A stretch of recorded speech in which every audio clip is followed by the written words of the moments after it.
ሰላም ለእናንተ ይሁን። ዛሬ የታህሳስ 23 የ120 ሰከንድ የእጅ ዜና ነው። የመካከለኛው ምስራቅ ቀጠና ውጥረት ቀጥሏል። የኢራን ህዝባዊ ተቃውሞም እንዲሁ ዝርዝሩን ይዘናል።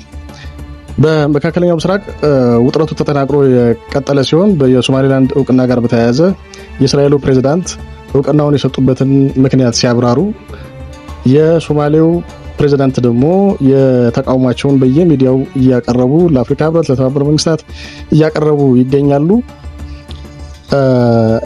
በኢራንም እንዲሁ ህዝባዊ ተቃውሞ ተጠናክሮ ቀጥሎ የመንግስት ተቋማትን ጉዳት ላይ ደርሷል። የአንድ ሰው ህይወት በተቃውሞ ውስጥ የአንድ ሰው ህይወት ማለፉም ተዘግቧል። ኤጂ ኒውስ ነው።